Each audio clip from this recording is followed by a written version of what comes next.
رانا احسان عدل صاحب، ایک تو مریم نواز صاحبہ نے آج باقاعدہ جو میں نے سنوا بھی دیا جو انہوں نے تقریر کی، اور اس کے بعد جو صورتحال تھی اور خاص طور پر جو انہوں نے آج باقاعدہ مطلب آفس سنبھالتے ہی دو بڑے اجلاس کیے، ایک لا اینڈ آرڈر سچویشن کے اوپر اور دوسرا پرائس کنٹرول کے اوپر.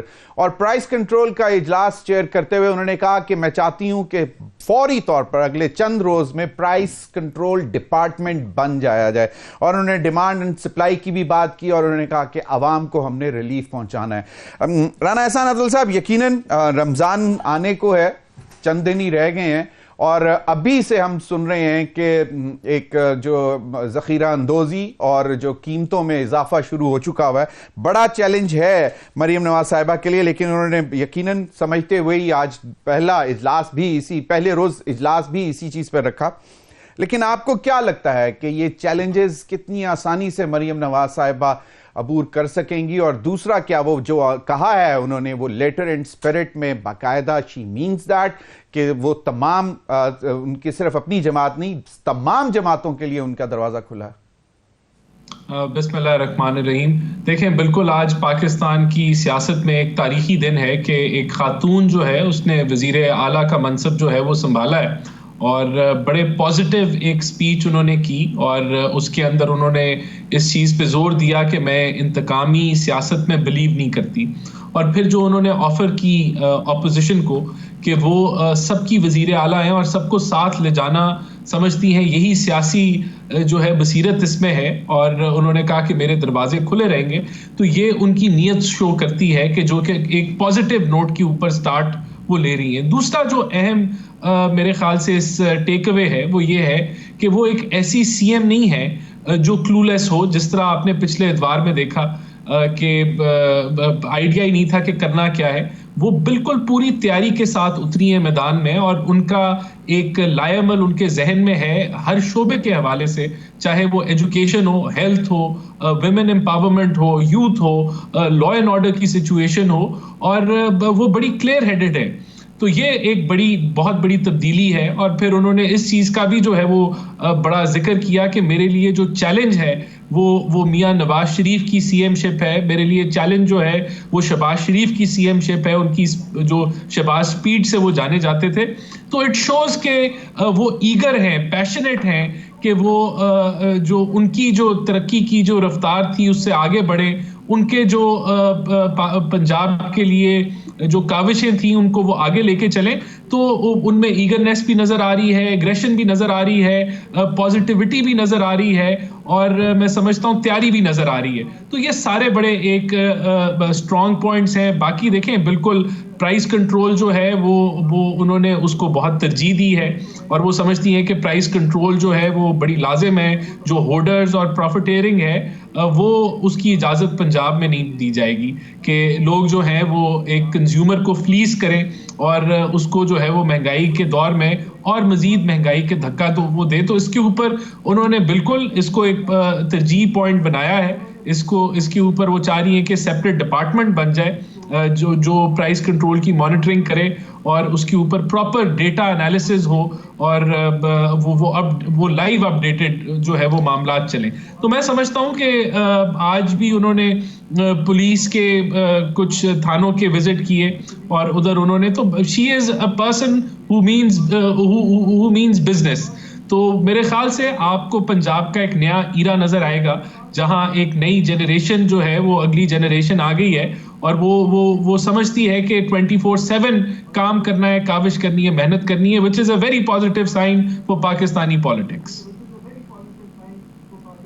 بالکل صحیح. انہوں نے کہا کہ modern women stations, police stations بھی بنائیں گی. لیکن آپ ایک چیز مجھے بتائیں، انتخاب تو ہو گیا، وہ جو اپوزیشن کی طرف سے نام آنا تھا انہوں نے کل سے اناؤنس کیا ہوا تھا کہ جی کنٹیسٹ کریں گے، اور آج وہ واک اوور دے کر نکل گئے. آپ اس چیز کو کیسے دیکھتے ہیں؟ جمہوری روایات میں باقاعدہ اگر آپ کنٹیسٹ نہ کریں تو کچھ مناسب نہیں لگتا. آپ اس چیز کو کیسے دیکھتے ہیں؟ نہیں، بالکل. یہ تو اس خواہش کا اظہار تو وزیر اعلیٰ مریم نواز نے بھی کیا کہ بہتر ہوتا کہ وہ کمپیٹ کرتے، اور یہی جمہوریت کا جو ہے وہ اسپرٹ ہے کہ مقابلہ ہوتا ہے. اور انہوں نے تو یہاں تک کہا کہ اگر نعرے بھی لگتے تو میں اس پہ خوش ہوتی. اور یہاں اگر وہ موجود، اور 2-3 دفعہ انہوں نے اپنی تقریر میں ذکر کیا کہ اگر وہ یہاں موجود ہوتے تو بہتر ہوتا. تو اٹ شوز کہ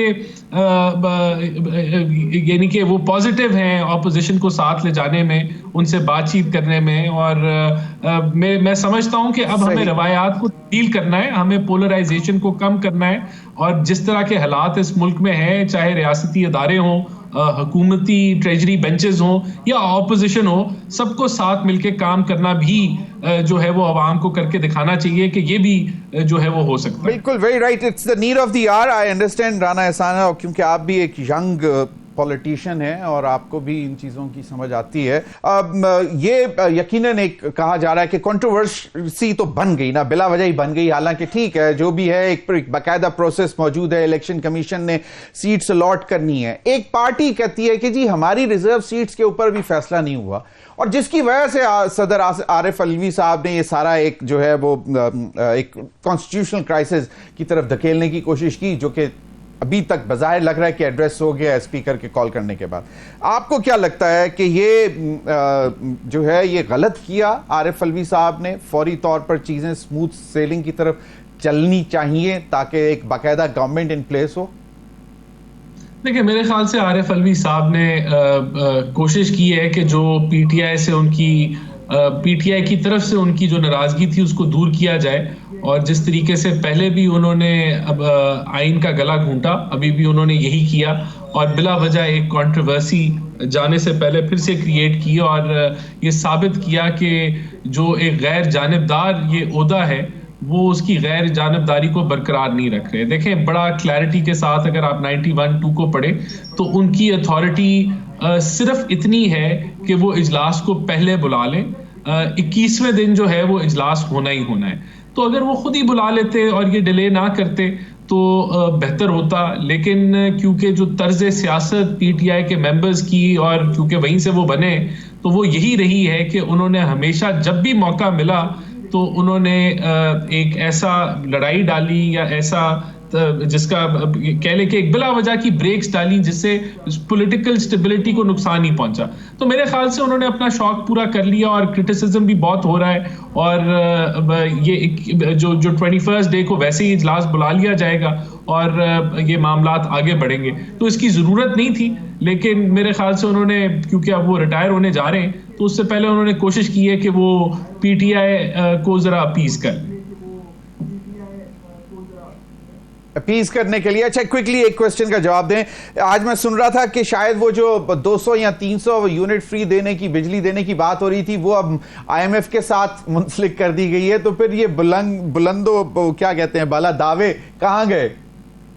نہیں دیکھیں ضمیر صاحب، ضرور ایک آدھی گیدرنگ میں مریم بی بی نے یہ بات کی تھی، لیکن ہمارے منشور کا یہ حصہ نہیں تھا. اگر آپ ہمارے منشور کو پڑھیں اس میں ہم نے یہ ضرور ذکر کیا ہے کہ لوکل کول سے امپورٹڈ کول کو سبسٹیوٹ کر کے اور سولرائزیشن کے ذریعے ہم انرجی پرائس کو کم کرنے کی بالکل. رانا کوشش احسان صاحب ایک بات مان لیں، مجھے تو نہیں یاد پڑتا کہ یہ 25 کروڑ عوام نے منشور کسی کا باقاعدہ 8 صفحے 10 صفحے یا 2 صفحے کا یا 1 صفحے کا پڑھا ہوگا.